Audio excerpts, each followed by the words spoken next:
मूळव्याधासाठी रामबाण औषध म्हणजे सुरण. चला आज सुरणाची भाजी बनवूया. साहित्य अगदी साधं आहे. सुरण, तूप, जिरं, मिरची, चिंचेचा कोळ, मीठ, खोबरं आणि कोथिंबीर. सुरण हा कंद असतो. सुरणाला माती असते, त्यामुळे हा पाठीकडचा भाग आहे तो आपण आधी कापून घेऊया, म्हणजे ही साल कापली की ती माती निघून जाईल. सुरण धुवून असे छोटे तुकडे करून मी घेतलेले आहेत. आता आपण चिंचेचा कोळ लावूया.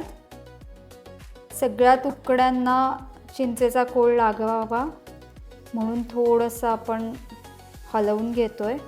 आता सगळ्या तुकड्यांना चिंचेचा कोळ लावलेला आहे. साधारण एक 5 ते 10 मिनिटं हे असंच ठेवूया. तुम्हाला माहिती आहे, मूळव्याधासाठी सुरणाची भाजी उत्तम औषध आहे.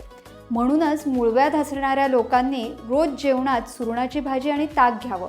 खूप फरक पडतो. जिरं, लाल मिरची,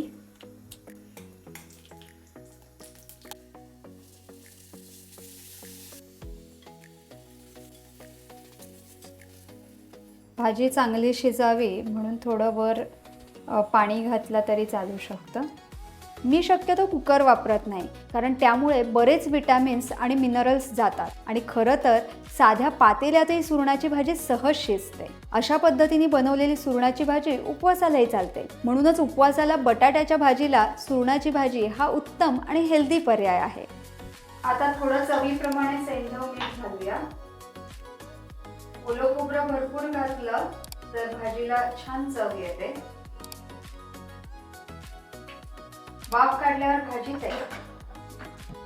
ज्यांना पित्ताचा त्रास नाही त्यांनी दाण्याचं कूट वापरलं तरीही चालणार आहे. पण एक महत्त्वाची गोष्ट लक्षात ठेवा, सुरणाची भाजी मूळव्याधासाठी करत असाल तर हिरवी मिरची आणि दाण्याचं कूट अजिबात वापरू नका. तसंच पित्ताचा त्रास असलेल्या लोकांनीही दाण्याचं कूट आणि हिरवी मिरची टाळावी. तर अशी ही सुरणाची भाजी खायला तयार आहे. तुम्ही कांदा, टोमॅटो किंवा वेगवेगळे मसाले वापरूनही सुरणाची भाजी करू शकता. तसंच बटाट्यासारखा सुरणाचा कीस, पॅटीस असंही बनवू शकता. मला तर नेहमी वाटतं आपलं भारतीय पाकशास्त्र खूप प्रगत आहे, कारण एकाच पदार्थाच्या वेगवेगळ्या पद्धतीने अनेक रेसिपीज करता येतात आणि म्हणूनच मूळव्याधासाठी तुम्ही सुरण रोज खाऊ शकता न कंटाळता. तर अशी ही सुरणाची भाजी तुम्ही नक्की करून बघा आणि कुठल्या पद्धतीने केली हे कमेंटमध्ये आम्हाला नक्की सांगा.